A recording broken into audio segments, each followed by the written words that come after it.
to join, to be together with you. My specialty is not religious studies. I am a phenomenologist, but I defended my first doctoral thesis. That time it was Kandidat Nauk at Soviet time, and I remember all these rules and everything what has been allowed and what has been forbidden in Soviet times. All these quotations of Marx at the first page of dissertation. I remember this time. I have passed the exam in atheism, but I can tell you some memories that we had very, absolutely very good teacher in atheism. She is Oksana Vilnite. Oksana told us not an atheism, but she followed Sergei Averintsev. If you remember such name, great name from the Russian philosophers and studies of culture, or you are too young to remember Averintsev. But lectures in atheism, they were excellent in our university. Then I can tell most interesting experience in 90s. In 90s, as you know, the Soviet power was over and we started our capitalistic way. And in Latvia arrived boss president of European Academy, Felix Unger. I belong to the academy and they asked me to organize a conference, such conference, atheists and versus Christians. And Austrian professors, they wanted to find real atheists with arguments. Okay, I said, okay, it was my duty. And I went to university. I know them personally. I know such ideological atheists. And I asked, no, it's a great pleasure. There will be an international conference, European level. You must come and declare your arguments as atheists. And can you imagine? Nobody wanted, nobody. Everybody in Latvia was Christian. That time in 90s, everybody. I'm not sure that it is now in such a way.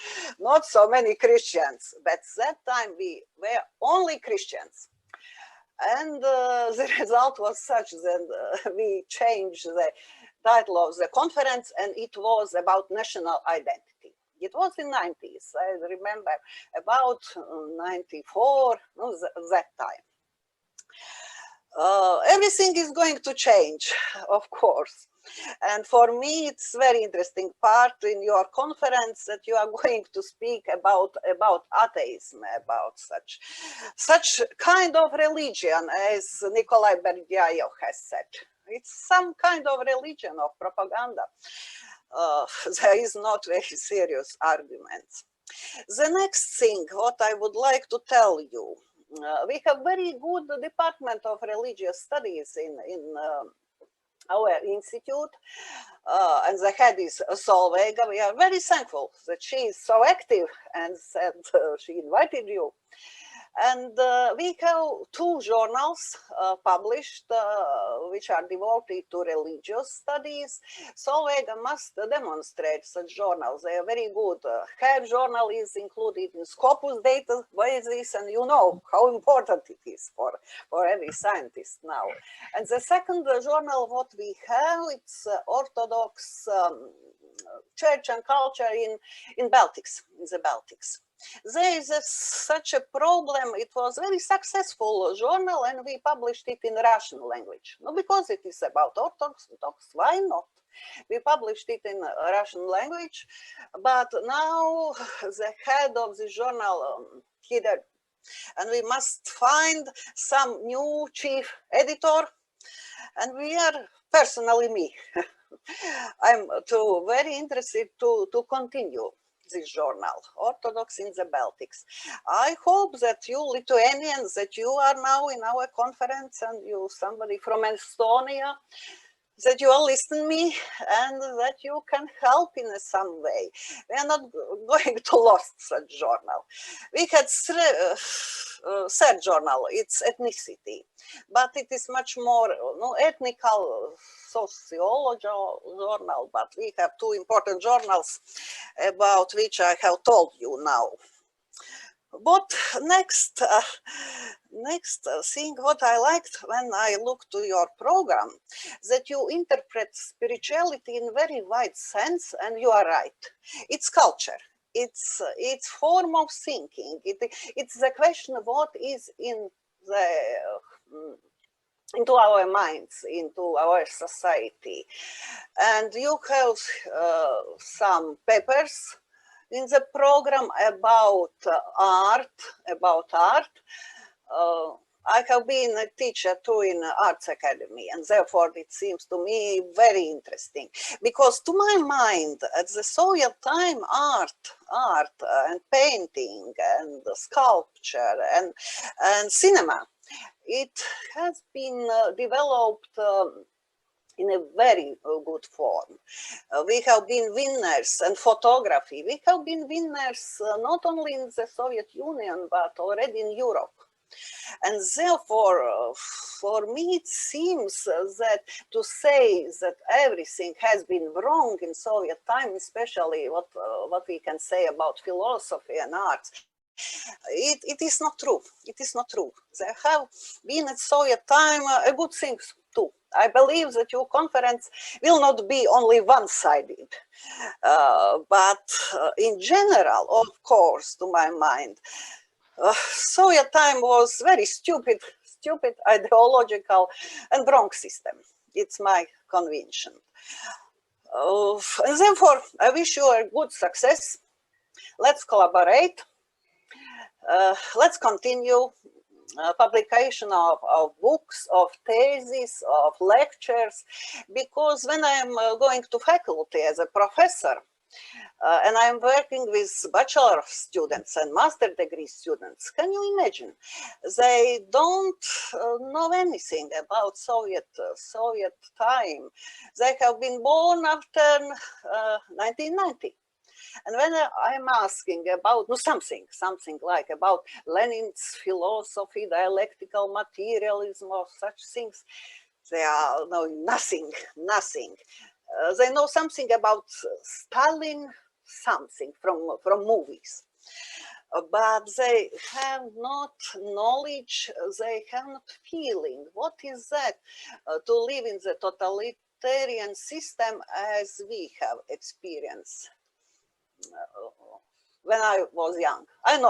I know what it was, and therefore I am absolutely against about any possibilities that something from the Soviet time will return in our future. We must be free.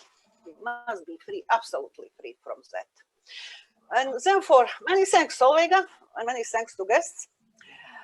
Some words I will say in Russian language. Мы не забыли этот язык. Как я уже сказала, у нас даже журнал выходит по-русски. У нас такая политика в институте, что у нас много языков, и немецкий тоже мы издаем, сотрудничаем, и по-русски мы издаем, и можем говорить. Но официально в конференциях в Латвии у нас латышский, английский язык. Официально. Но в основном мы публикуем очень разные языки, и даже начали тут такой диалект, я это считаю диалектом, как латгальский язык. Ну, вряд ли это язык, но тоже такое бывает. Так что, дорогие гости, приезжайте, когда сможете в реальности приехать. Мы ждем вас в Риге, пойдем в кафе, сделаем книги, и let's continue our collaboration. Good luck. Thank you, dear director. So I will say some words about the schedule of the day and about some technical things. As you know, the presentation is scheduled for 20 minutes and 10 minutes for the short questions and answers. And we will also have additional time for discussions after every session. As we will work all the day, we ask all conference participants, all speakers to keep up with the times. And please also turn turn off your microphones during your colleagues' presentations. Concerning your questions, you will chat them addressing to everyone. You will chat in Russian or in English as you is easier for you. So another thing is about our rooms and sessions in rooms. We will open the rooms at the beginning of the coffee break, and you should see the option breakout rooms at the bottom of your screen. When you click on the button, you will see the list of the rooms, and you must simply join to the room which is necessary for you. If for some reason you can't see this option or there are any other problems with joining, please chat, and we will add you to the room and your session manually. I think that there are the most important things. And we have a bit time. Maybe some has questions concerning technical things or share screen and so on. We have time to answer to your questions. Yes, we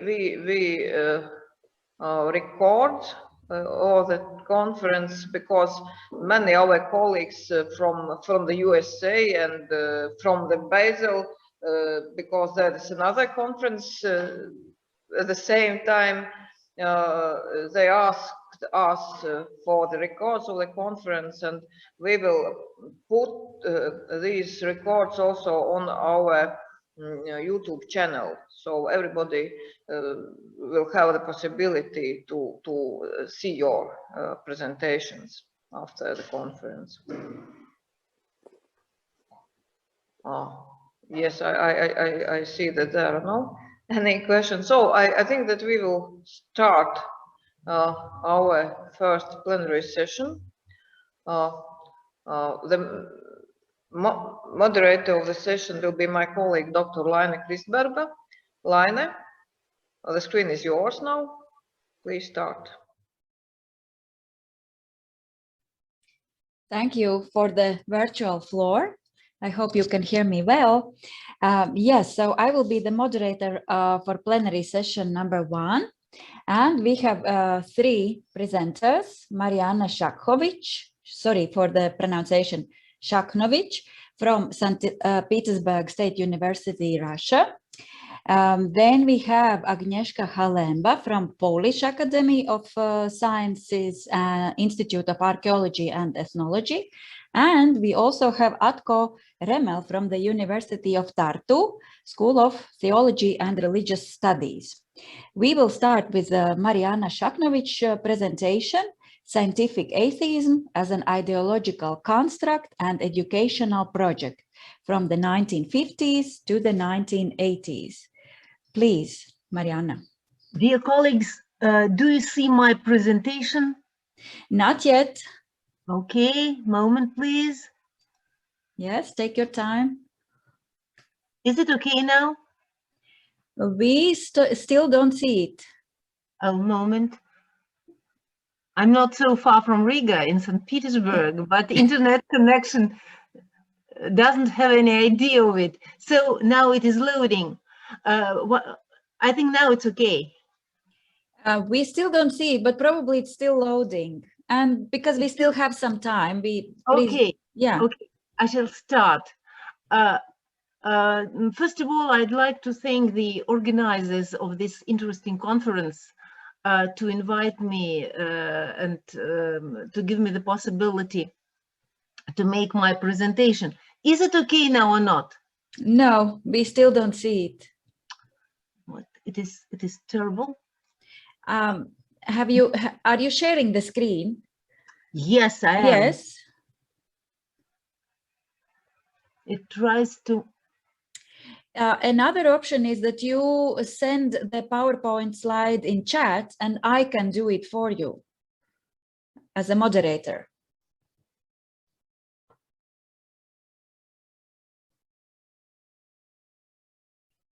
It seems Mariana lost the internet connection. This is how it can be. We should tolerate all the technological issues, but hopefully Mariana will come back.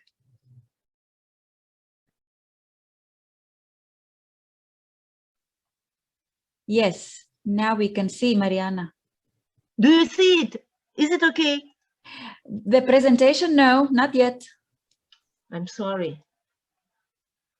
I'm sorry. Maybe you will ask another Now. because something wrong with my computer too. Do I'm not worry, sorry. now we see a sign that you have started screen sharing. We still don't see the presentation, but probably it's loading. So No. let's wait a couple of... But No, nothing. We lost you.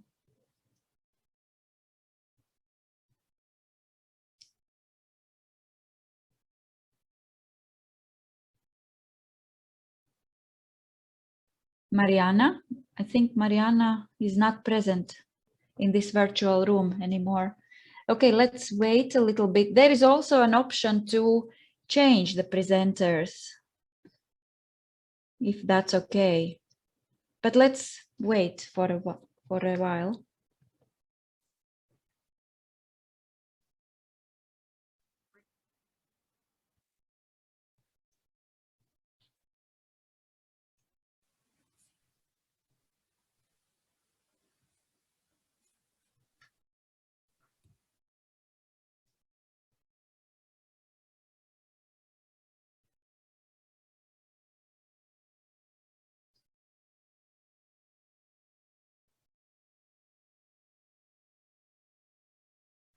Yes, just a couple of minutes. Let's wait for Mariana to come back to join us. If the technological issues still exist, then we can probably exchange the speakers, if that's okay.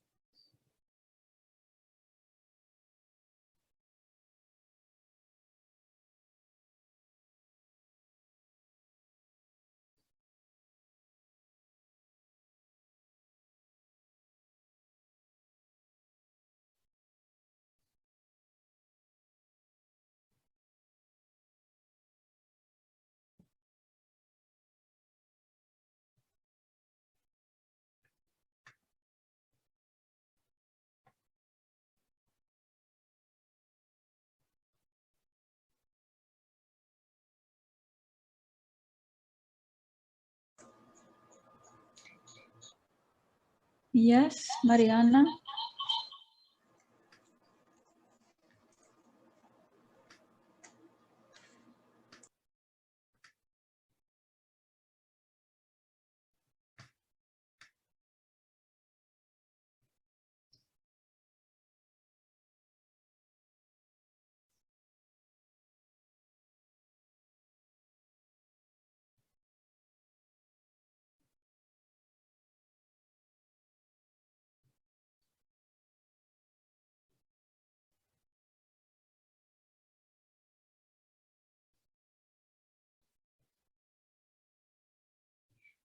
Yeah, so Solveiga, you as the key host, as the chair, what do you think? Should we? I think that there is some another connection from the Department of Religious Studies. I think maybe. Oh, could be, yes. Could be that it's Mariana, yes, trying another way to join.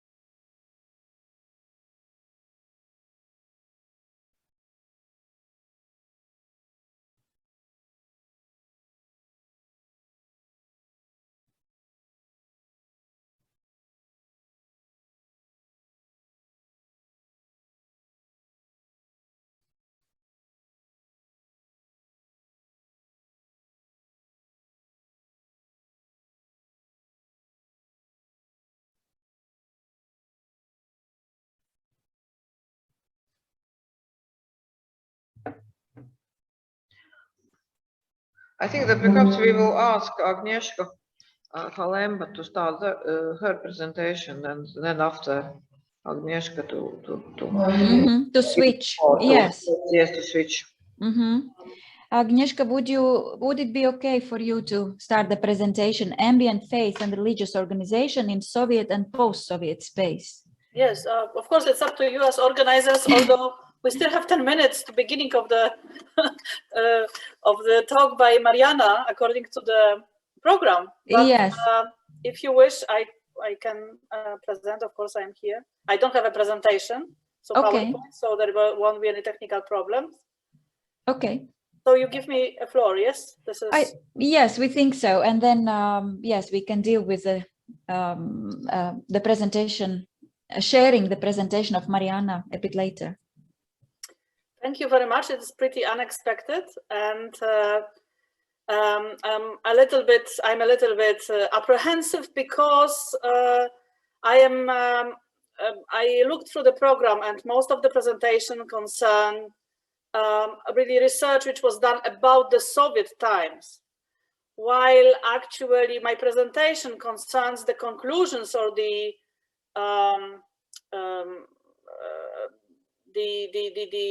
what I thought might be the influence of the Soviet time on something which I observed in the field when I did my research from the beginning of the 1990s. I am not a historian, I'm not a religious scholar, I am a social anthropologist. And I conducted long-term fieldwork in southern Siberia and in Transcarpathian Ukraine.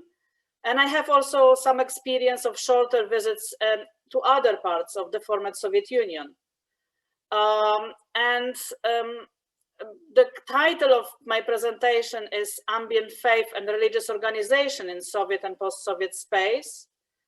And well, again, maybe to the beginning, I'm not really sure that it should be the first presentation for this conference, because it's more of essayistic nature, my reflections on what I observed in these various fields in the post-Soviet space in regard to religion, and not the historical analysis of Soviet atheism or Soviet secularism and things like this. So I want to give you my message up front. And I think that during the Soviet times, two parallel transformations with regard to religion took place, which of course have a diversity in times of space. They kind of present themselves a little bit differently in different regions, depending on which religious tradition was dominant in the given region. And I must say that I am very much looking forward to listening to some presentations about the Baltic states, because it is the region I know really the least for, and I think it might have a little bit different pattern of relations between atheism and the religious life than the regions I know more. But the general pattern which I see is that on the one hand, people are very sensitive to the occult, hidden or not immediately apparent aspects of reality. But at the same time, those experiences and those sensitivities to the occult are decoupled from memberships in the religious organizations. So therefore, we can have a person, for example, supporting Russian Orthodox Church and declaring himself simultaneously as the Orthodox and at the same time as an atheist. And yet, the same person is very much interested to talk about auras or perception of places as spiritual, or rather energetically charged. So to paraphrase Grace Devi's famous formulation about believing and belonging, I think that we could kind of make a thesis or hypothesize and think about that the Soviet period made for people their believing and their belonging both important, but at the same time separate from each other. So people seem don't need religious organization or even named religious system for believing. For their spiritual life, they can find it somewhere else, but they do need the organizations for belonging, for identity, and for those are important. So there is believing and belonging, but to different things, sort of separate from each other. So in recent years, some of the authors started to reflect on the basis of the previous cumulative work on more general characteristics of the Soviet secularist project and its consequences beyond description of particular cases. And of course, I am most versed in the anthropological literature, and this is definitely a trend in my discipline. The starting point of many research became neither simply a surprise with religious vitality and creativity in the former Soviet regions, which was actually noticed in many post-Soviet studies, nor struggles of particular movements and churches within new social and political conditions. Rather, those works started to look at the Soviet secularization project and the social consequences it brought. And those consequences seem not only different from effects of secularization in, so to say, the West, but also from those in other countries of the socialist bloc. So I do experience religious, I am doing now, for example, research in Eastern Germany. I am in Eastern Germany in the moment. And basically this relation between believing and belonging and noticing the beyond the everyday life realities and attitude to religious organizations seems to me very far away from what I experience in my home country, Poland, and what I experience in the regions of the Soviet Union, which I know. I want to quote from Wanner and Steinberg.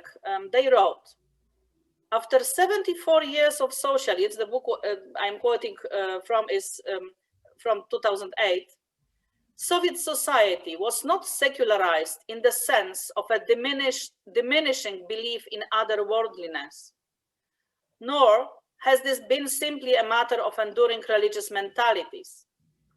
The Soviet experience itself nurtured understanding of good and evil, agency and destination, and authority and submission that are part of the cultural and social landscape today. So although there is a great internal diversity within the region, and many researchers point out towards idiosyncrasies between and within particular religious denominations, tradition, and organization under Soviet socialism and beyond, attention is also given now to the broader characteristics of the Soviet secularization project. And I see this conference as very much contributing to this trend, I think. I was hoping that I will be able to comment already on some papers, but well, I cannot. So for Katrin Wanner, a distinctiveness of the Soviet project is that the dynamics of secularization, which have yielded relaxation and intensification of religious sentiment. So at the same time, relaxation, but at the same time also intensification, seem above all to have provoked a religious change in terms of new understandings as to what constitutes the sacred and who has the authority to declare it so. So this quotation, in my opinion, brings about 2 points that are crucial for our understanding of a place of religion under Soviet statehood and under post-Soviet conditions. Firstly, the people in the Soviet Union seem to have an interest in those issues that in the West would be considered to be an indicator of religious or spiritual inclination. The sacred or the occult have not disappeared from focus, and in some cases, sensitivity towards them has become even intensified. But at the same time, there is no consensus on what exactly constitutes the sacred, and especially where the decision-making powers concerning religious secular division are located. Who is to decide what is the sacred and how shall we get in touch with it, sort of keep relations with it? And again, Wanner and the group of researchers around which kind of were coming to the conferences she was organizing for a few, I think 10 years now, uses a notion of ambient faith to describe this prevalent feeling that some otherworldly, hidden, occult realities are present and connected to people's lives. And she borrowed this notion from the work of Matthew Engelke, who developed it on the basis of his research in Great Britain, actually. It was about the activities of the Bible Society, which developed certain tools to bring back in the public space a feeling that there is some reality beyond what we immediately perceive. So, well, there are very interesting and nice stories how they did it, but basically what they aimed for, they tried to kind of instill in people a feeling that there is this occult reality, but at the same time they tried not to link it to any particular religious tradition. So it was more important to direct people's thoughts and attention to the possibility of existence of the occult or the sacred than to encourage them to join any particular denomination or follow a particular tradition. So basically, one could say, I think, that such initiatives would be redundant on the territory of the former Soviet Union. Because I think that this feeling, the ambient faith, it's sort of present there. I had a chance to work in the Republic of Altai among Altaian nature worshippers and to some extent Muslim Kazakhs, and in Western Ukraine among Eastern Catholic and Orthodox Christians. And despite many historical differences and cultural idiosyncrasies, I could observe striking similarities with regard to people's attitudes towards the spiritual dimension in their lives. So basically, they were ready to experience the occult. How? But the question, of course, for research, the interesting question is, how did it happen? Why? After years of atheization policies, we see this heightened sensitivity to the occult. And what I only say now, this is not something this historical research was not something I was dealing with in recent years.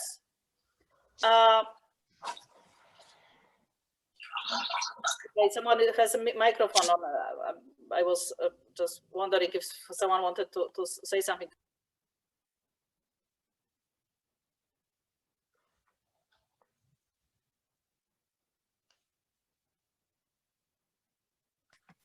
Agnieszka, sorry, your microphone is switched off. Could you please Okay, switch? yes, Thank you. I'm back. Yeah. Okay, so I can only give you some example of works which I think bring us towards understanding this goal, and I'm very sure that I will learn during this conference about many more. So, for example, for me, such a work is Sonia Slurman work, who analyzed training and work of atheist activists in the Soviet Union, and noticed in her work that many religious leaders of various denominations, which were active in the 1990s, were earlier been involved in atheist teaching and propaganda. So what is especially important, they were equally, when she made interviews with them, they were equally devoted to both cases, religious and atheist. Instead of questioning their declarations or commitment, Lurman suggested that their work was not conceptualized in terms of content, but in terms of method. They focused on how to perform and how to keep people interested. So the skills acquired as propagators of atheism could then be easily transferred in a new context to religious activism. What is even more important, her interlocutors did not see their wholehearted involvement in both kinds of activities as contradictory in any sense. Another example of such works, which brings us to understanding how this Soviet secularization enhanced the feeling, the sensitivity towards the occult, is work of Zhana Kormina and Sergei Shterkov. They go a step further in their work on изобретение религии, and they, for example, analyze how the sensitivities towards reality beyond the material were fostered in the Soviet Union in surprising locations through development of tourist routes and tourist guides, or through a specific heritage discourse. They write, as we want to show in this work, in reality, the religious enthusiasm of the 1990s had been prepared through a long-term process of legalization of religion in the Soviet times through its localization in the sphere of culture. The borders between secular and religious are made and created by various people in their imagination, from representatives of institutional and informal elites to common people. So they, for example, analyze examples from newspapers, which language they use when they are talking about architectural monuments. I have some example, but maybe I won't read them now here. So those authors go beyond the claim that religion was institutionalized as culture and show how heritage and cultural discourse in the Soviet Union were invested with religious-like feelings and sensitivities, actually broadening the space in which such attitudes could be legitimately expressed. Another author who kind of works towards this aim is Alexander Panchenko. He shows how concepts from natural science, such as energy, field, wave, were transferred to the consciousness of inhabitants of the Soviet Union, and gives an example from Soviet literature, but also analyzed documents concerning investigation of occult interests among employees of flagship scientific institution from natural science in the USSR. So this is one strength of this transformation, the heightened sensitivity to the occult. At the same time, I think that there was a curious attitude people seem to have towards religious organizations, the churches and other organizations. On the one hand, religion in its organizational form became part and parcel of nation-building process, while being redefined as culture. When the Soviet Union collapsed, the religious organizations were considered very important by many people, even those who identified themselves as atheists, as necessary in order to sustain group identities. Therefore, we have such notions as Orthodox atheists, for example. Although at the first sight, it seems similar to the situation in Western Europe that could be described by the Grace Davis term belonging without believing, in the post-Soviet region, I kind of repeat here, it is rather belonging and believing, but with a caveat that those do not have to be part of one whole. Belonging and believing can follow two separate paths. Churches are needed. They are seen as necessary to take care of group and political identities, but they are not always seen as authorities in matters of ontological convictions or beliefs. There is a question always, who is to tell me where the spirituality, where the God is located?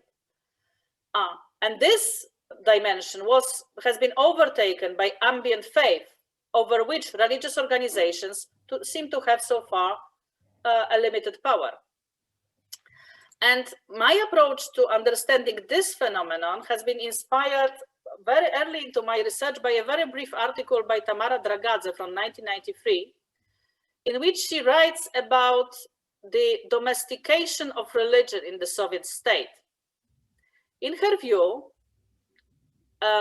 it is her view that the repression of organized religion resulted in the withdrawal of religious practices from the realm of religious organization, in some cases, and designated places of worship to the realm of private homes and into care of a wide range of lay believers.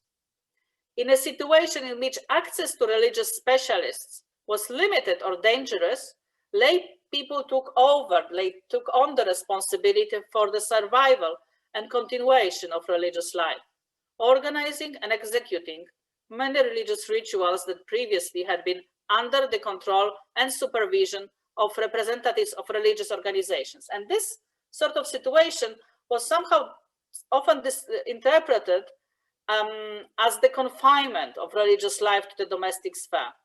But my ethnographic material, especially from the Transcarpathian Ukraine, suggests that this domestication should not be seen as a limitation or confinement, but in fact as an actual broadening of the scope of religious practice beyond the spheres and personnel controlled by the religious organizations.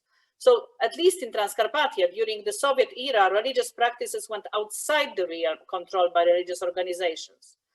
So to give you an example how it happened and what kind of effects it has on the contemporary practice. So during my fieldwork, I could observe like one parish priest, Greek Catholic parish priest, arrived at his parish at 8 o'clock in the morning to find out that the matins, the utriennaya, were already well under the way. So he was, of course, very surprised. It was done without him, because just 2 days earlier, he had announced that they were to commence at 8 o'clock, and no one had objected. So after, he, of course, joined the people in prayer, but after the prayers, he, of course, started to discuss with people and ask what happened. Why have they started the prayers without him? And he was told that the evening before they met during the psalter. So this is sort of a prayer for the deceased, which is done without the priest, and decided that it would be better to start the prayers earlier, as everyone was busy with spring work in the fields. And of course, this priest had a telephone and mobile phone, but no one even thought that he should be informed.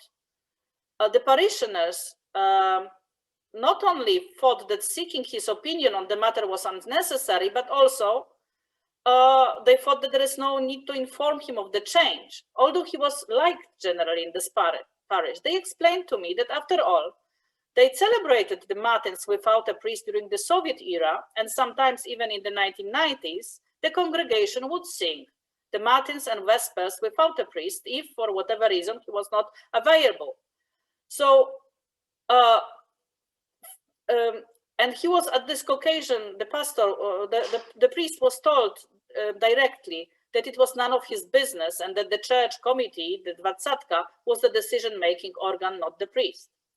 And actually, my research showed that the breadth of issues in which the parishioners aspired to having a decisive voice was vast. It was not only questions of finances, buildings, and everything, but also elements of liturgy of devotion. So what words should be used during the baptism? What words should be used during this or that prayer, and so on and so forth. So from the point of view of religious organization in vast areas of the post-Soviet world, what is currently most problematic is probably, or at least has been in the 90s and in the first 10 years of the 21st century, when I have most experience of research, is not a revival or of just any aspect of religious life, as for most people in this region, the existence of transcendent reality and the need to build some kind of relationship with it are self-evident. They cannot be called never secular in Tanya Slurman's sense, as they are very much aware that a non-religious social reality is possible.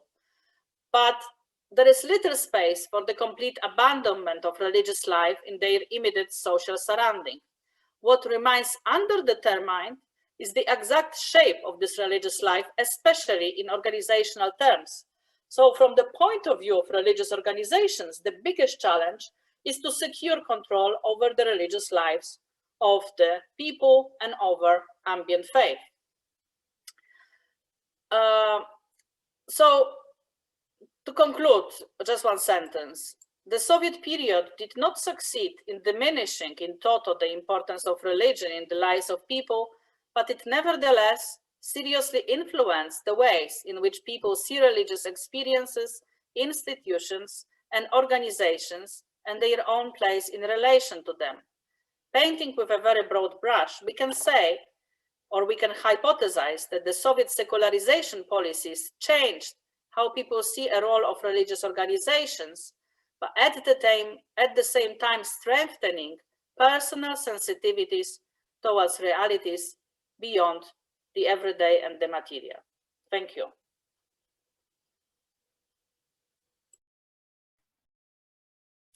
Thank you, Agnieszka. We still can ask a couple of questions if there are from the audience, from the virtual audience.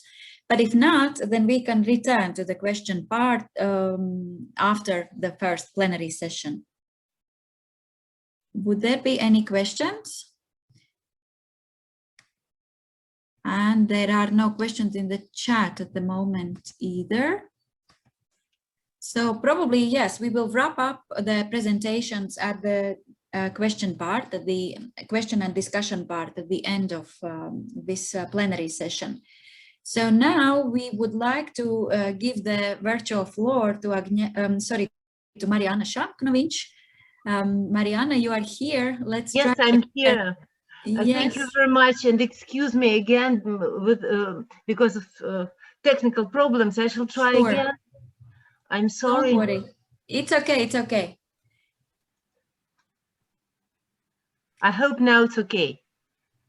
We can see that you have started screen sharing. Yes, it's here. Thank you. Yes. It's fine. Okay, perfect. So I shall speak about scientific atheism as an ideological construct and educational project in 1950s, 1980s. So I shall speak of another side of Soviet spirituality. I shall speak about atheism. So in most of the works on the history of church-state relations in the Soviet Union published in recent decades, the concepts of Soviet atheism and scientific atheism are used synonymously. Most often, researchers write about anti-religious or atheistic propaganda without paying special attention to the concept of scientific atheism, considering that its content is associated, first of all, with the Marxist criticism of religion. In recent years, several works have appeared in which the content of the concept scientific atheism is assessed.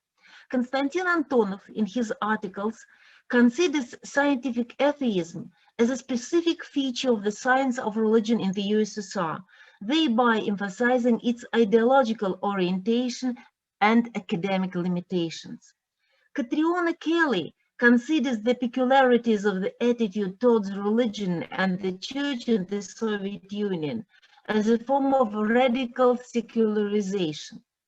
Yelena Stepanova echoes her, interpreting scientific atheism as an extreme version of secularization.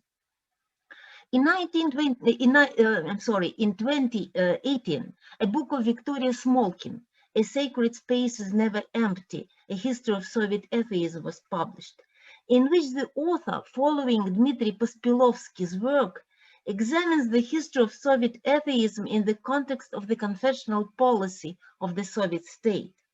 Smolkin views scientific atheism as a form of scientism, and in this regard pays special attention to the activities of the Society of Knowledge, Znание, editorial policy of the journal Science and Religion, Наука и религия, and some aspects of the activities of the Institute of Scientific Atheism.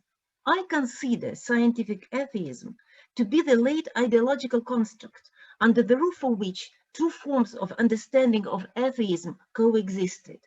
One was an ideologically loaded form of so-called positive atheism, reflecting the aspirations of party apparatus and ideologists close to party apparatus to immediately abolishment of religion on the path of communist construction and replacement of it with some atheistic values. Another interpreted atheism as a denial of idea of God and nothing else.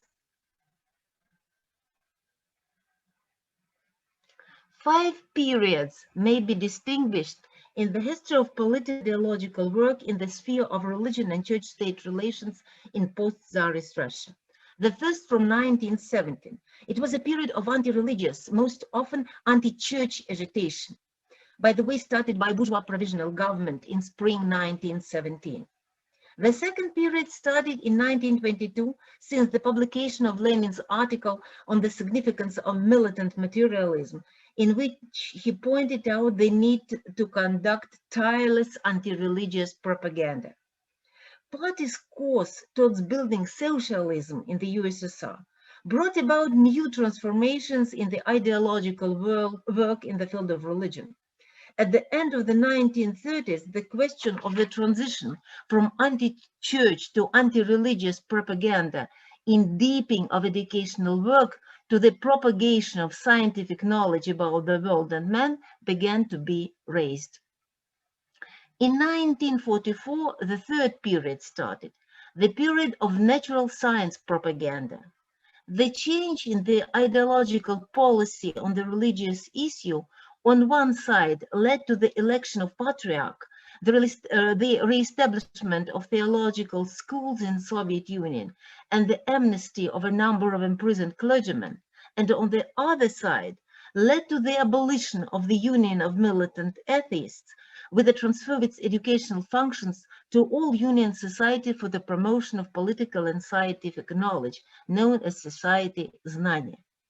The party's course towards overcoming Stalinism brought about new transformations in ideological work in the field of religion. In 1954, the period of scientific and atheistic propaganda began, which was replaced in 1961 by the period of scientific and atheistic upbringing, when the CPSU took a course towards building communism. Here you may see Nikita Khrushchev on the photo and on the poster proclaiming the new course. In the end of the 50s, the concept of scientific atheism was constructed. Then in the beginning of the 60s, it was included in social theory and ideological and political practice, and later became an important factor in educational and cultural policy, an element of Soviet way of life, and was even used as a rhetorical argument in the ideological confrontation with the West within the framework of the Cold War.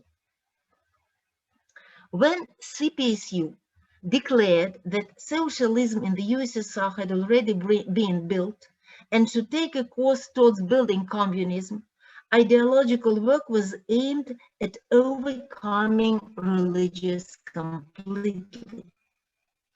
The program of CPSU adopted at the 22nd Congress in 1961 following.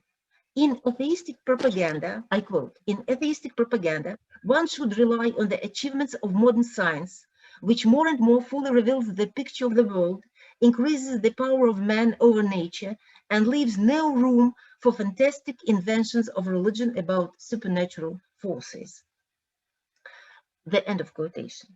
In 1964, on the basis of the decision of the Central Committee of the CPSU, enshrined in the document, here I wrote the title of the document. The document measures to enhance the atheistic education of the population. The discipline, fundamentals of scientific atheism, was introduced as mandatory at all faculties of the universities. In this regard, in the circle of high party officials, the desire arose to create a theory of scientific atheism, or even a special science, which was called scientific atheism. Michael Suslov, you may see him on the left of this slide, the main party ideologist, played an important role in promoting it. A separate, very curious moment in the implementation of this course was associated with the fact that every large university had a department of scientific atheism. However, it was never such a department in Leningrad University, although a course of the history of religion and the history of atheism was taught there. However, only educational institutions with such departments could publish textbooks. So Leningrad University was prohibited to publish textbooks in that field. In the mid-1960s, 70s, in the ideological authorities, the opinion arose that the course fundamentals of scientific atheism did not sufficiently fulfill its propaganda functions due to its religious studies nature, because the major part of that course at that time was the history of religion. Our colleague at the beginning of the conference told us about it. And the Ministry of Higher and Secondary Specialized Education, in a special order, demanded to revise the official course syllabus and aim it at, I quote, considering essence of atheism. But the difficulty in implementing that ideological project laid in the fact of absence of concept of scientific atheism in the creative heritage of the classics of Marxism. They believed that the development of socialism to communism should lead to the disappearance of not only religion, but atheism also, since atheism is only a naked denial of the religion, and itself without it is nothing. But as we know, there are no such strengths that Bolsheviks would not take. If there is no theory of scientific atheism, then it ought to be invented. And some socialist scientists close to the ideological apparatus of Central Committee came up with the idea that atheism as a negative phenomenon cannot characterize the worldview of the most advanced society, that it must have some kind of positive component. And that was how the theory of positive atheism appeared. It was used to demonstrate its fundamental difference from pre-Marxist and bourgeois atheism, which only exposes religion.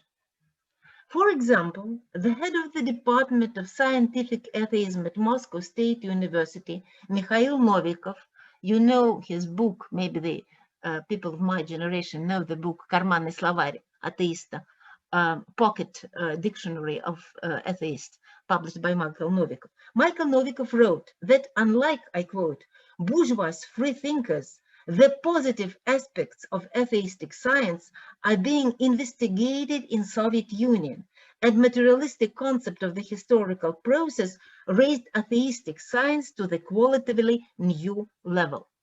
Director of the Institute of Scientific Atheism of the Academy of Social Sciences under the Central Committee of the CPSU, Pavel Kurechkin, singled out two aspects in the theory of scientific atheism, critical and positive. I quote, "The essence of the critical is in its scientific disclosure of reactionary role of religion. The second aspect is in the study and promotion of positive content of scientific atheism in the development of society, which allows to form a stable, optimistic outlook, gives the correct orientation in the world of human relations." The end of quotation. It only remained to determine the content of the positive and constructive aspect of scientific atheism, which was supposed to demonstrate the fundamental difference from pre-Marxist atheism, which only exposes religion to bare denial. However, some Soviet philosophers did not believe that atheism has any special positive content, believing that atheism is a view completely rejecting any belief in the supernatural in whatever form it is expressed. It is exactly the point of view that classics of Marxism adhere to. You can see on the slides the word of Marx from his economic and philosophical manuscripts, published in Russian translation in 1956. However, in the famous letter from Engels to Edward Bernstein, the understanding of atheism is expressed more transparently. The quotation is below. "Atheism is a naked denial of religion, constantly referring to religion. It itself does not represent anything without it." Engels wrote that people whose world outlook is free of religion cease to be interested in it. I quote, about the vast majority of German social democratic workers, one can ever say that atheism had already passed a stage in them. This purely negative designation is no longer applicable to them, since they oppose belief in God no longer theoretically, but practically. He simply finished with God. They live and think in the real world, and therefore they are materialists. The end of quotation. So, from the point of view of Marxism, the development of socialism to communism should lead to the widening away not only religion but atheism. So, because materialism itself is an atheistic worldview.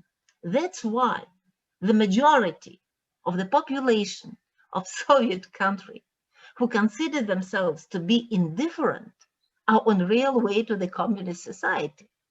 But officials didn't have any idea of that fact. The provisions corresponded, the provisions I spoke a few seconds before, corresponded not only to the spirit and letter of the writings of the founder of Marxism, but also to the entire philosophical Enlightenment tradition, including the secular humanism that developed at that time in Europe and in the United States, associated with the development of positivism and pragmatism. However, in the theory and practice of scientific atheist education in the later 70s, mid-80s, of course, this position, common to so-called bourgeois freethinkers, wasn't possible to mention.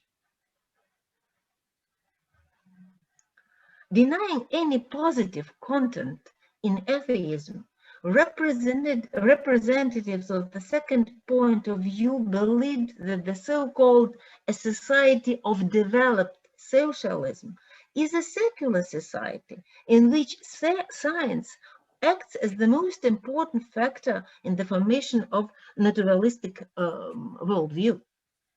Published in 1988, Michael Gorbachev's book, Perestroika and New Thinking for Our Country and for the Whole World, played an important role in changing the attitude towards the ideology of the era of the developed socialism and scientific atheism as well. Now, these words seem banal, but then, relying in this book, it was possible for the first time in many decades to publicly declare from the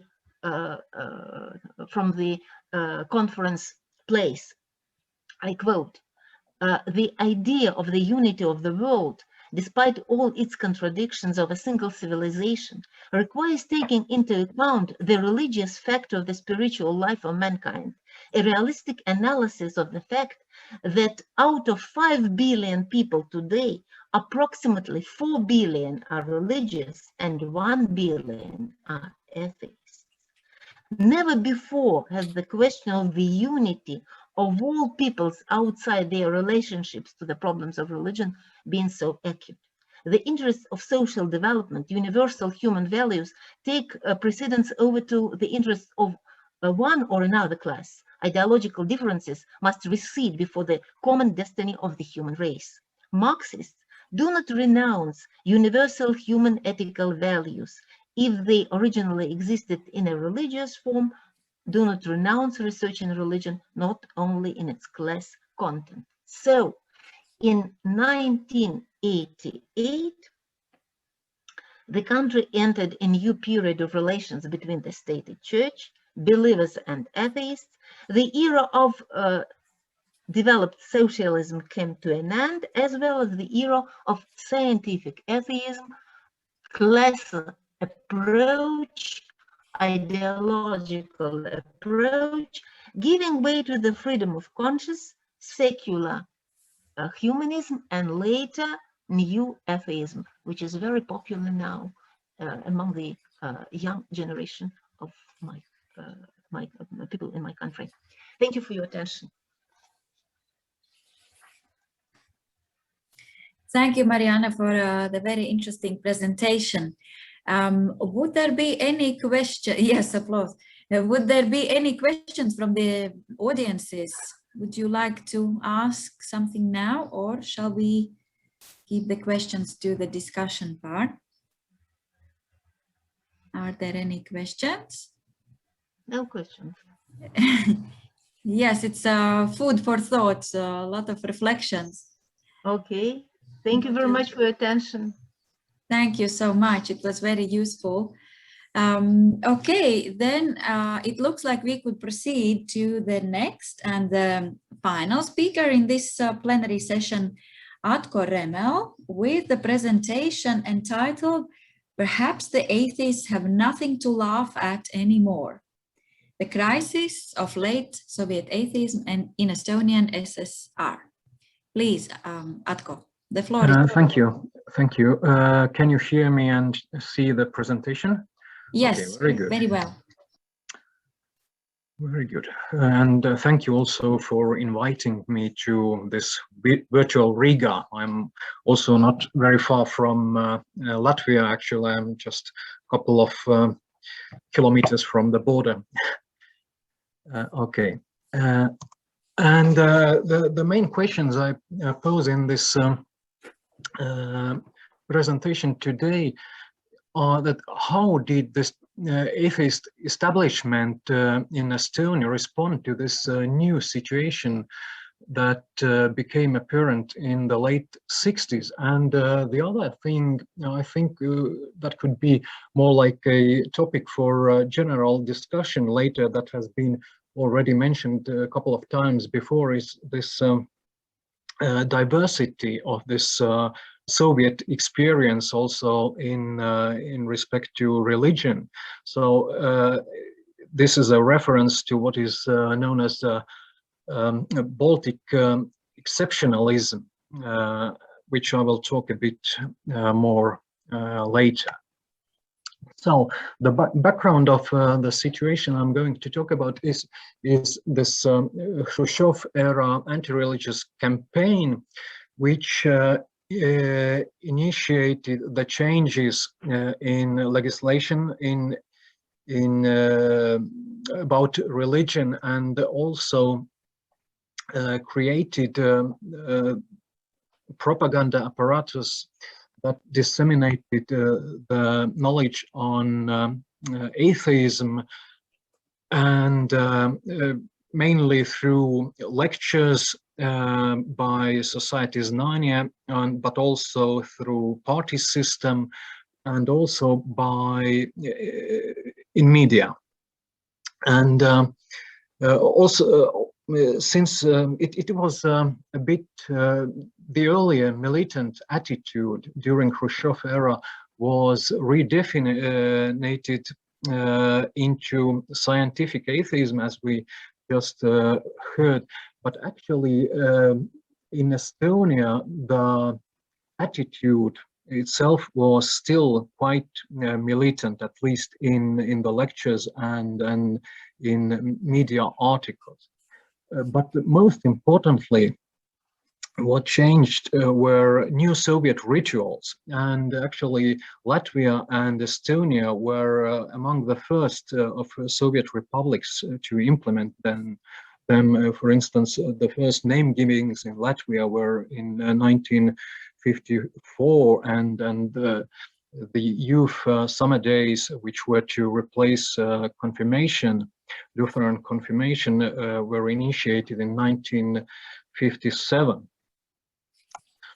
So, and according to my findings, this campaign in Estonia was quite successful, and the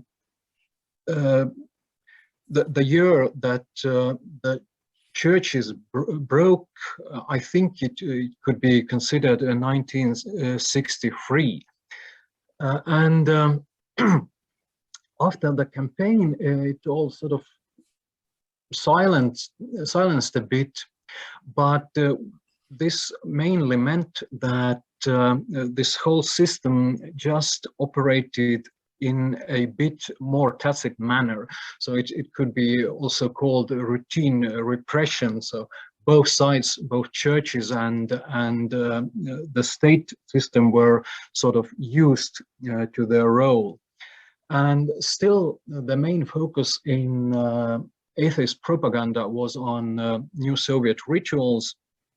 And as a result, by the end of the 60s, religion was pushed out entirely from public sphere. But this interestingly created problems for atheist apparatus, since the general public often interpreted this lack of religion as atheism or as atheist society. And another problem was that atheists sort of lacked a clear positive message, and that's why atheism was more perceived as something against, not for. And this led to what Soviet social scientists called indifference. Indifference towards both atheism and religion. And this created a problem for propagandists of atheism, that they now needed to justify atheism and the continuous atheist propaganda.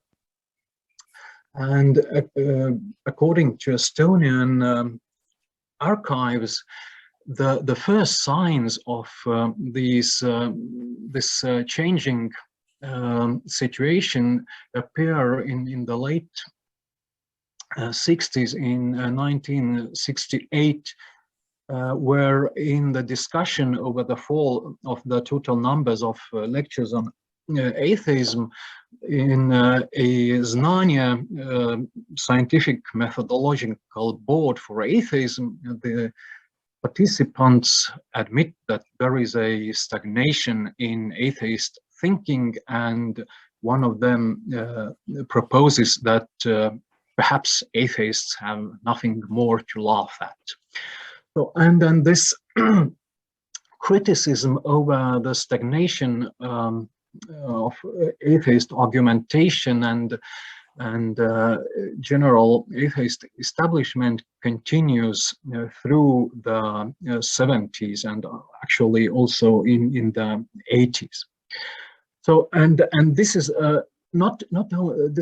this is not only, you know, this intrinsic criticism in atheist establishment, but also on wider in general public. And here's one of the examples, a short film which is based on a short story by Arvo Valton, who is a very renowned Estonian writer. His short story was titled 1 Hour with a Militant Atheist, and the description of the movie is that it's a satirical comedy which mocks the empty and pointless struggle and people who blindfoldedly obey the orders given to them.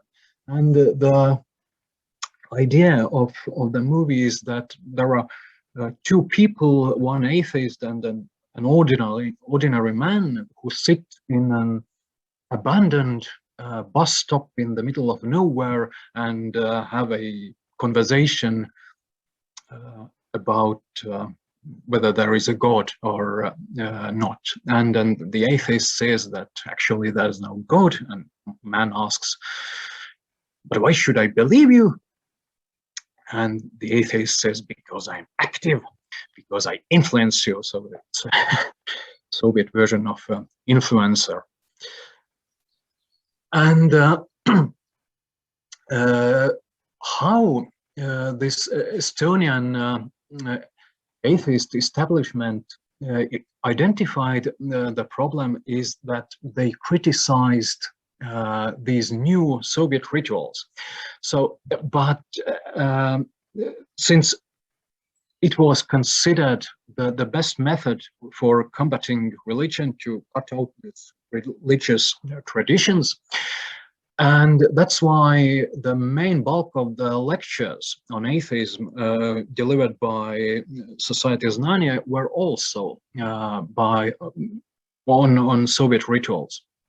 But the problem as the atheists saw it, was that this ideological connection between atheism and those rituals, the ordinary people just didn't understand that.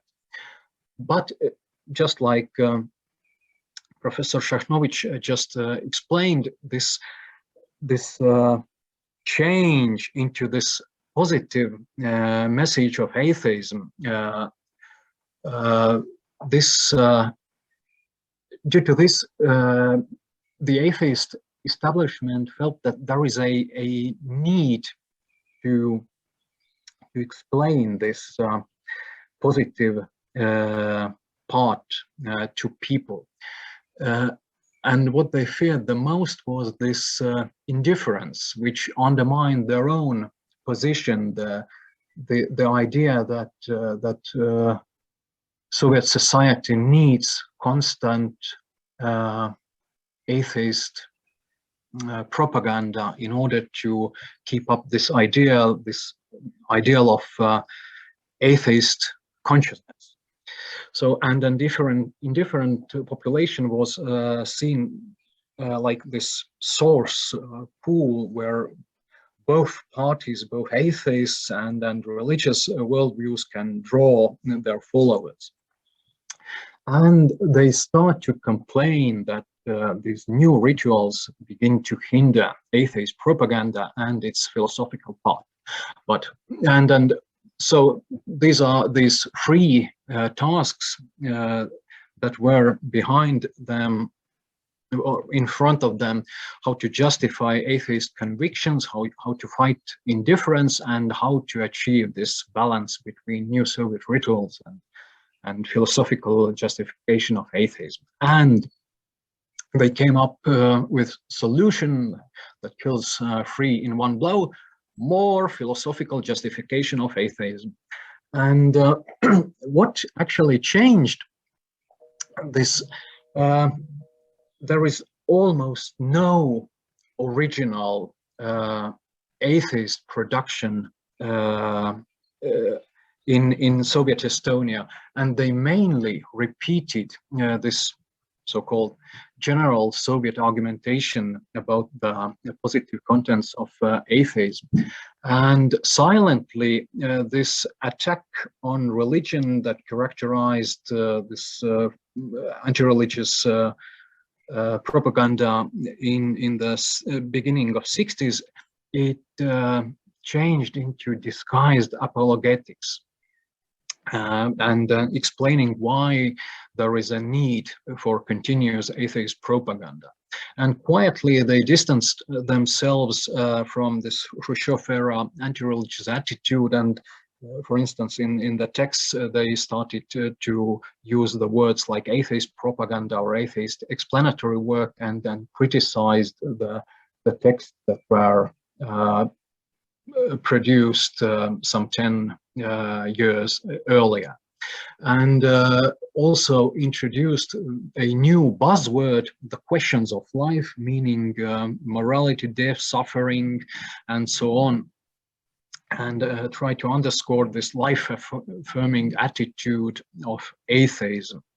So this earlier militant attitude was reforged into so-called active life stance that opposed religion, which implants passivity.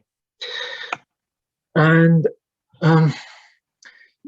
if we look at the publications, there were actually only two that tried to address this new situation. The first one of them was a translation from Russian, which was originally published in 1972, and another one was Estonian original publication titled "Indifference, Is It Good or Bad?" And if you see, the work has not done very quickly. It was published 13 years after identifying the problem. And both books sort of try to address the essence of the problem by providing philosophical justification of atheism and its centrality to Soviet way of life. I won't go into deeper what they did because Mariana Samovic already explained these basics. But what I'm trying to explain now is what happened and why it didn't work. The first reason is quite obvious, because the form of argumentation was just awful. It was a very technical version of just. I can't see it could have appealed to anyone outside the atheist establishment itself. And the second reason, I think, could be explained with the same Baltic exceptionalism. So what is this Baltic exceptionalism? I have found quite many of my informants referring to that Baltic states were, well, sort of like the Soviet West, or a shopping window for the West, but also they claim that religious situation in the Baltics was milder than in the rest of the Soviet Union.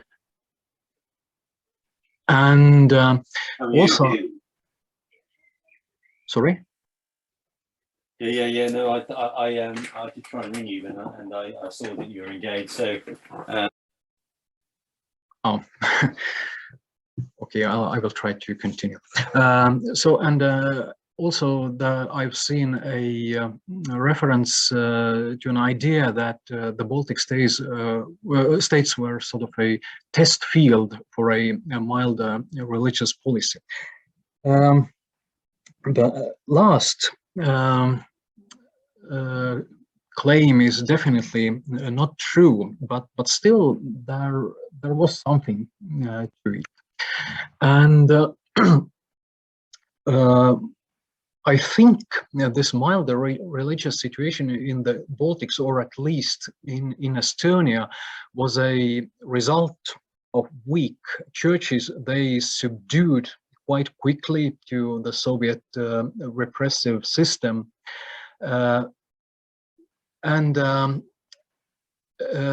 Another thing was that this Soviet propaganda, atheist propaganda, it was a bit isolated from this general Soviet atheist propaganda because of the language issues.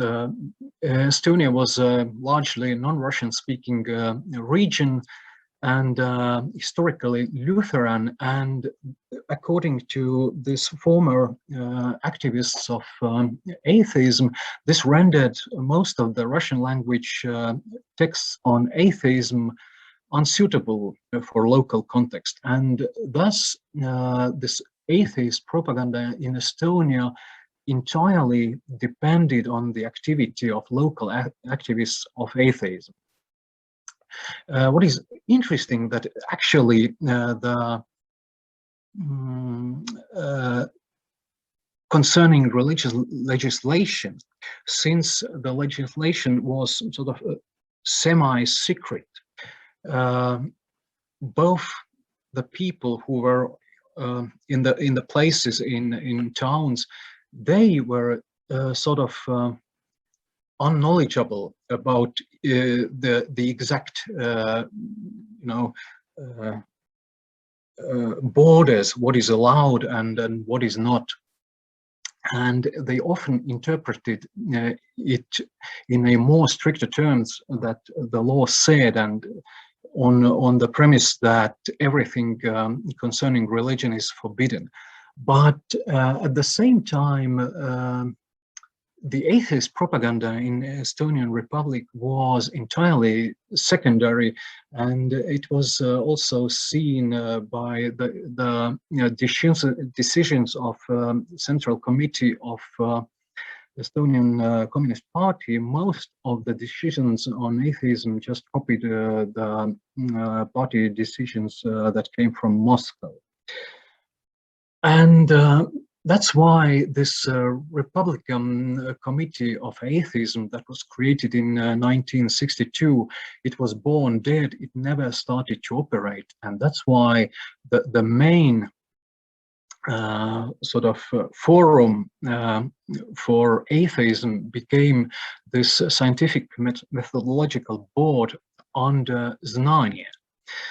And it included, the members of that board were, the number changed from time to time, they were from 10 to 15.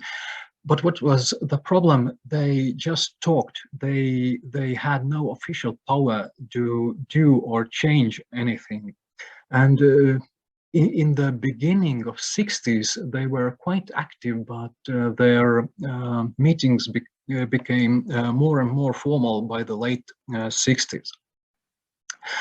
And so this company actually comprised the center of Estonian atheist activists, and most of them had this atheist propaganda as a side job, and actually only 2 or 3 people in the Republic actually got paid for atheism. And while the local lecturers were quite poorly prepared, and very few of them continued to work as lecturers. And so actually there were very few specialists on atheism who could actually address the problems of atheism. And that's why the propaganda of atheism was quite low. There were, since the 70s, there were only 10 to 20 articles in whole Estonian newspapers per year on the topic of religion or atheism. Although Znanje reports around 5,000 lectures on atheism per year, but most of them, these statistics were fabricated, and they did not actually deliver lectures on this new positive content of atheism, but still repeated the old criticism of religious organizations. And that's why the propaganda of or the position of a propagandist of atheism was actually a sinecure. There were no real expectations for that job, and it was for many just, you know, the ideological check mark. And then this continuous self-criticism that we should do more and more and more, and you know, increase the level of argumentation. It was just like this routine part of the job.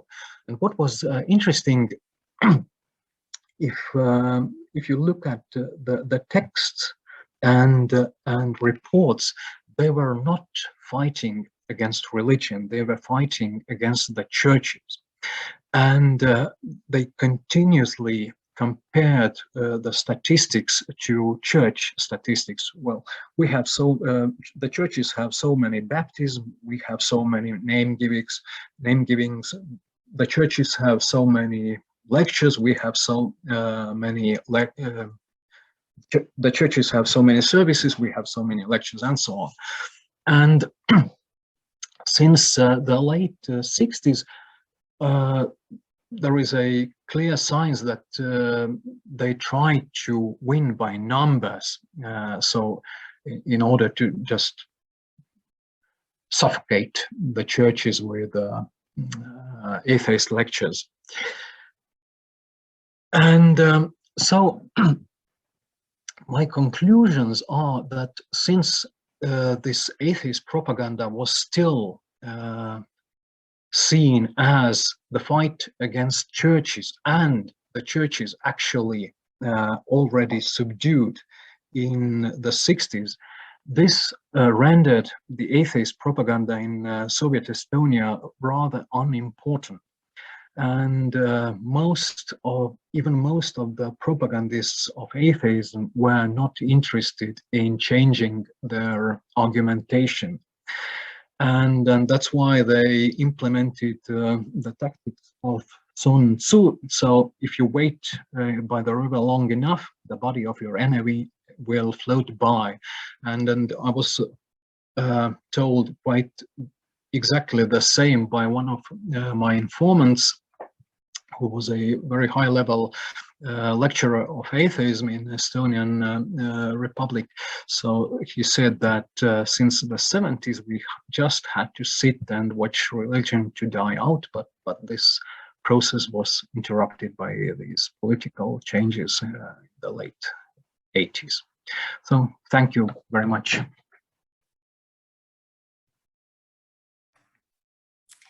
Thank you so much for the very interesting presentation. And now we still have some extra time, but nevertheless, we also have the time for the discussions and questions. So please, yes, anybody who would like to ask a question to the three previous presenters?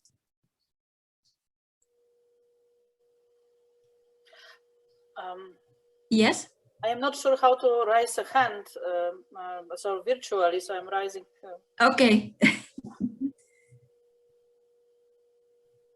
Would you like to ask a question? Yes, I would like to ask one question to Atko and one question to Mariana. To Atko, do I understand you correctly? Just to summarize your presentation, you are saying that the secularization process and sort of the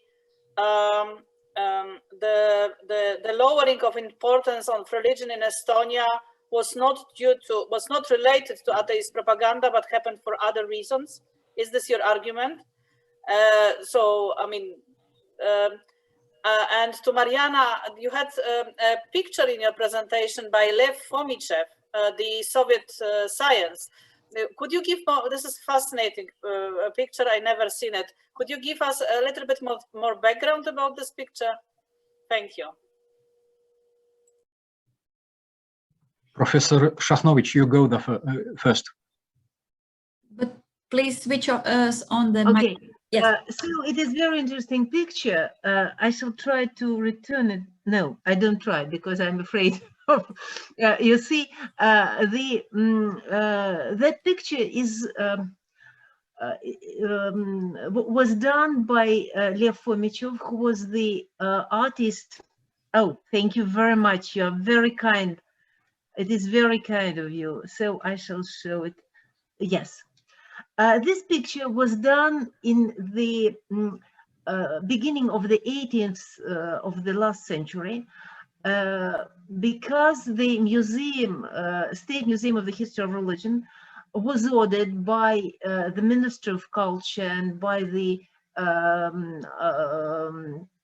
regional committee of the CPSU of Leningrad to present the actual contemporary period of atheism.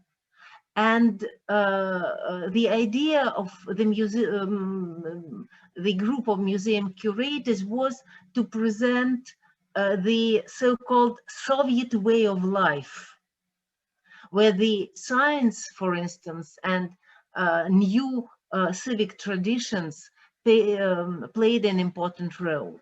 But the painters, the artists, were chosen from the group of so-called former icon painters. This picture was done on wood by tempera paints, and Lev Fomichev is the painter from the village of Mstyora. The village Mstyora, as well as the village Palech, Fedoskina, are known as the local the villages with the local icon schools. So this picture, Soviet science, is rather huge, 3 meters on 1.5 meters, presenting different, symbolically, the achievements of Soviet science.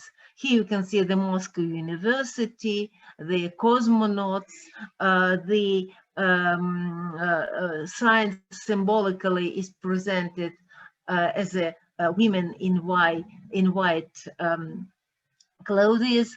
And here you can see some quotations from classics of Marxism and from the academicians, the heads of the Academy of Science of the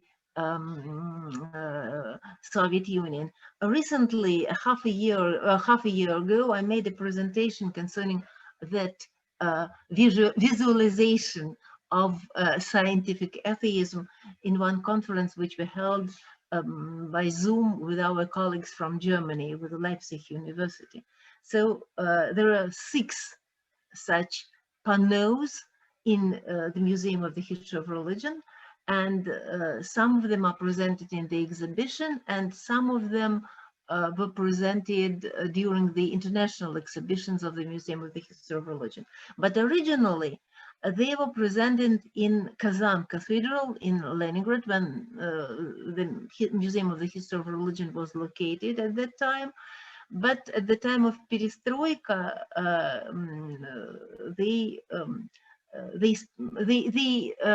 were presented not more than a year. At the time of Perestroika, the museum was taken away from the Kazan Cathedral, and so the whole collection wasn't presented for the public since that time. Thank you for your question.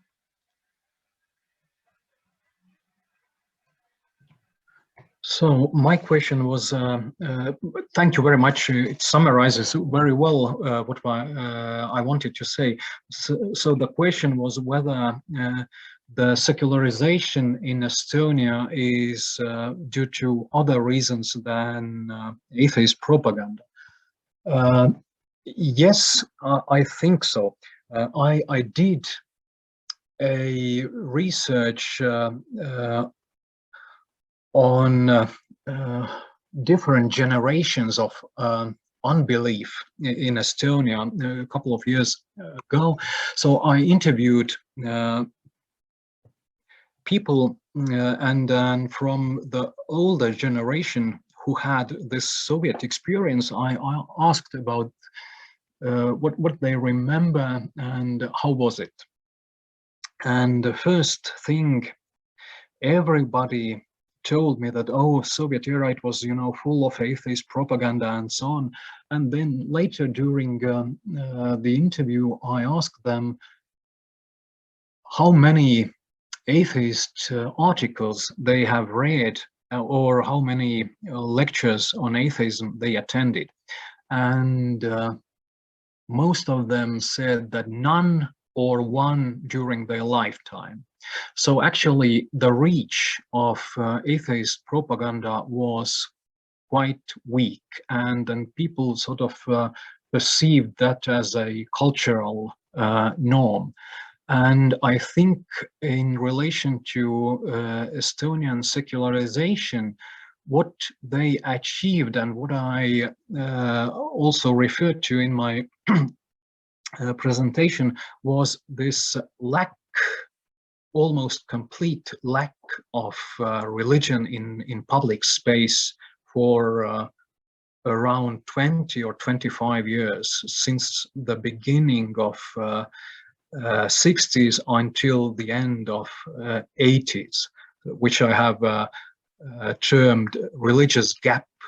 And I think this is what created this, or at least it speeded up the secularization process in Estonia, which already began in 30s. And another thing that I think is important in Estonian case is that Estonian national narrative, or the idea of Estonian identity, it's sort of very critical towards Christianity, as it is also in Latvia, due to violent Christianization of Estonia and Latvia during the Northern Crusades in 13th century. So yeah. Thank you. Thank you. Any other questions? You can raise your hand virtually and physically. I will try to catch.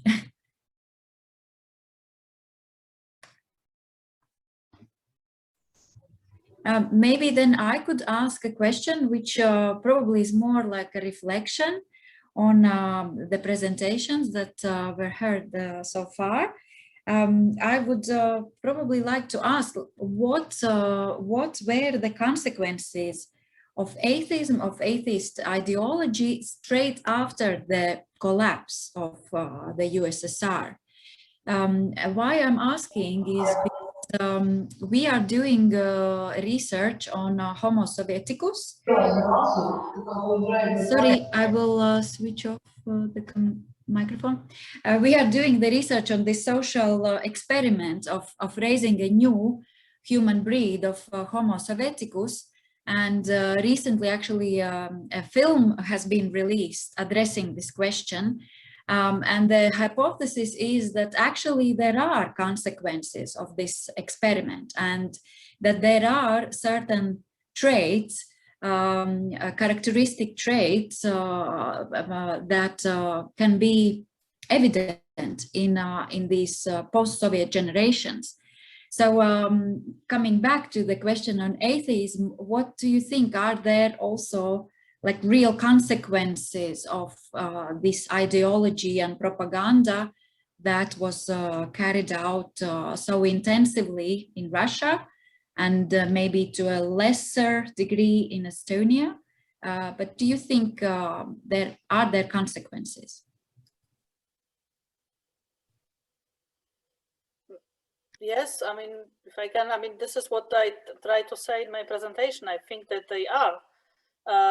They are not the same in all parts of the Soviet Union, but there are certain similarities. I mean, I think that definitely, I mean, I would go, I know very little, but from what I hear, I would go with Baltic states as having a little bit different history, maybe because of the, maybe a little bit in Estonia differently than in Lithuania because of the Protestantism as well. And this, because it seems to me what Atko was saying is very similar to what I observe now in Eastern Germany.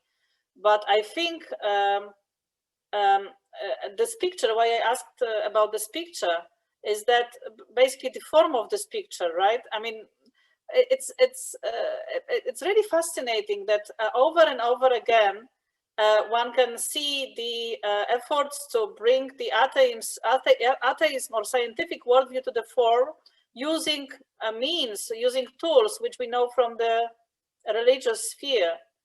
And this, I think, had this effects, which I tried to explain what I see in my presentation, that on the other hand, there is, well, still interest in the matters beyond the material, but on the other hand, something very important through the, what Atko was saying, policies against the churches happens in relations between people and those organizations who manage religious life.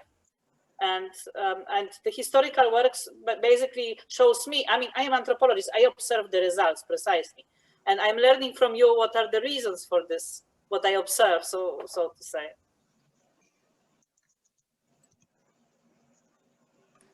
Yes, please.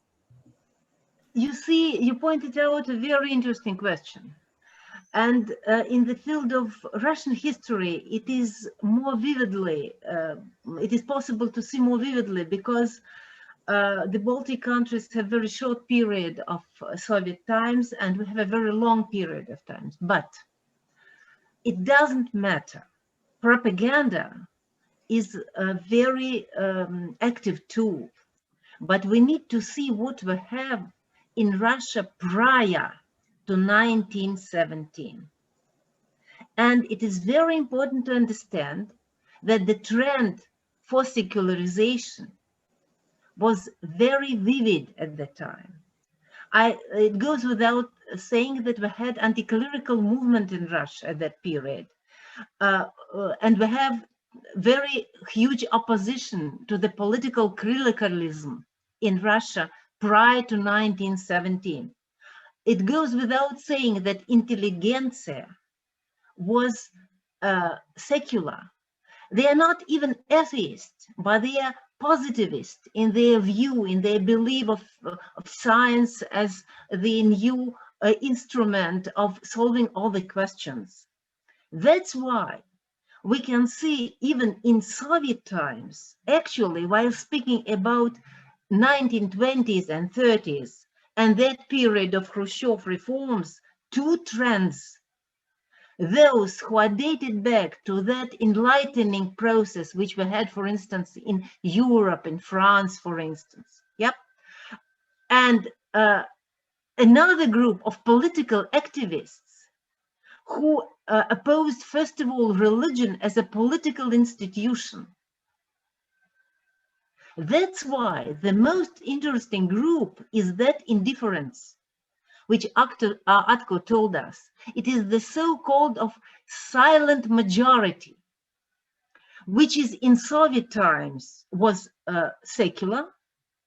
Then, in the period of so-called renaissance of religion, turned to find their own spirituality in the open market of worldviews. But now, the majority of them, I don't think they have religious attitudes. Their interest toward religion in now Russia decreases greatly, because religion now is also the political institute. And for instance, the most popular texts which my students in philosophical faculty read are Marxist texts. I was frightened even, now they quotes Lenin. For me, it is unbelievable. Not Marx, even Lenin. Not Trotsky, but Lenin. It is fascinating. So, you see, we survived through a century of the process of secularization, and now on the wave of new evolutionism, new behaviorism, new cognitivism, new political repressions, we return back. It is very interesting now to study it. All that stuff with pussy rights was only the first marker of that new process. So I think I explain my personal opinion. Thank you. Thank you very much. Sorry. Yes, please. Would you like to continue? I was just about to add about this post-Soviet generation that according to my material, I think what this Soviet propaganda achieved, what was not exactly atheist convictions or argumentation systems, but their main sort of impact was on connotations. And connotations regarding religion-related stuff. Ksenia Kolkunova was here earlier, but I remember she told me at one point that she interviewed a person near Moscow and asked, "Are you religious?" And the answer was, "No, I'm normal." So the same kind of connotations you can find from Estonia as well, and also another thing is that religion-related vocabulary sort of starts to lose their content. For instance, the church doesn't mean anymore the group of people or an institution. It only means the building. So it's sort of like it diminishes, and there is a lot of sort of negative connotations to religion related vocabulary. I remember recently I heard a presentation on Lithuanian situation, and in the 90s, they found that for some reason, the Baptists, it was already after the collapse of the Soviet Union, in the 90s, the Baptists had quite bad reputation, and then they realized that this was because of the Soviet propaganda. So it does have some very curious, results, but not exactly the way the Soviet propagandists planned it. Yes, thank you. Yes, please. May I have another Solveig. comment concerning that visualization? You see, the problem was that religion is easily to be, have symbols which can be visualized. Atheism has not.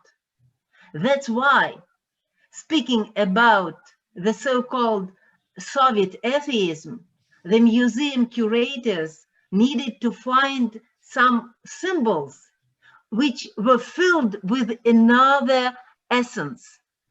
Atheism has no symbols. Atheism has no visual examples, and it was impossible to present atheism in museum exhibition. That's why that pictures appeared, and that's why those ideologies try to construct positive atheism. So they try to construct anti-religion. It is a sort of religion, but it was anti-religion.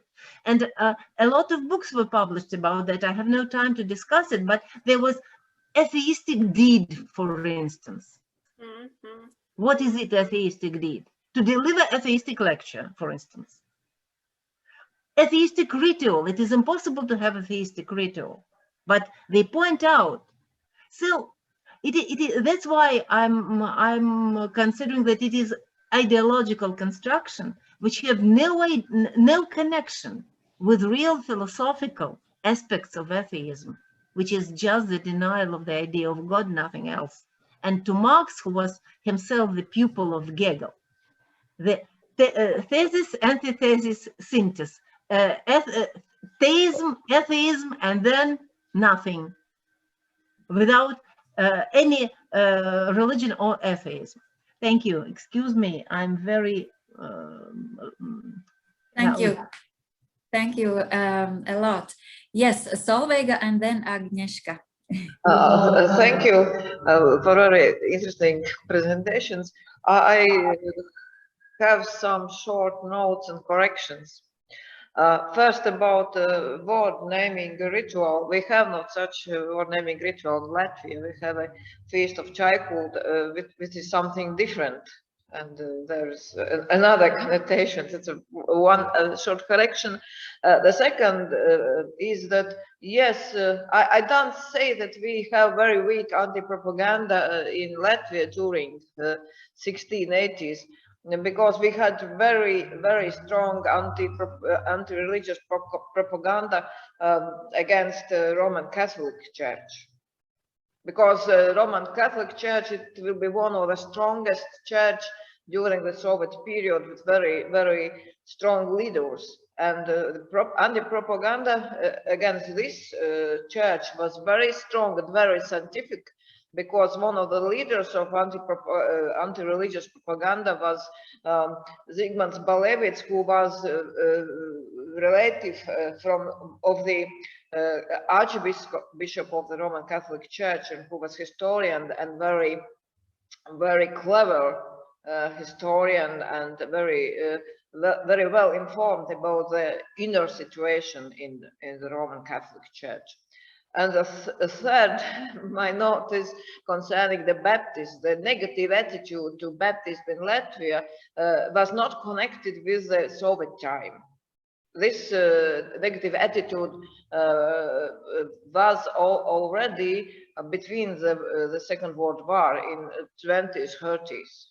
From the also then the public attitude against Baptists was very negative. So this history is longer than from the Soviet time. Thank you. Yes, please. And I just had a comment to what Mariana Szaknowicz said. I agree with all this. The only thing that, as a social scientist, I referred also to this work by Sonia Luhrmann, and actually I think what she showed actually in her work was that because of all this things you were pointing out, that the symbols used by atheist propaganda were actually taken from religious sphere as well. This was the reason why actually there was, for many people who were atheist propagandists in the Soviet times, it was not a big change to become leaders of new religious movements sometimes. This was her argument, because they were using the same tools in a sense. In the 90s. But I also probably agree, this is very interesting, that in the last 15 to 20 years, there were a lot of changes, and it's very interesting that it goes in the new direction, just development. Yeah. Thank you. Yes, any other reflections, comments, questions? Excuse me. Any other? Yes, it looks like we can conclude this discussion and exchange of ideas, and we come back after the break at 1 o'clock. Is that right?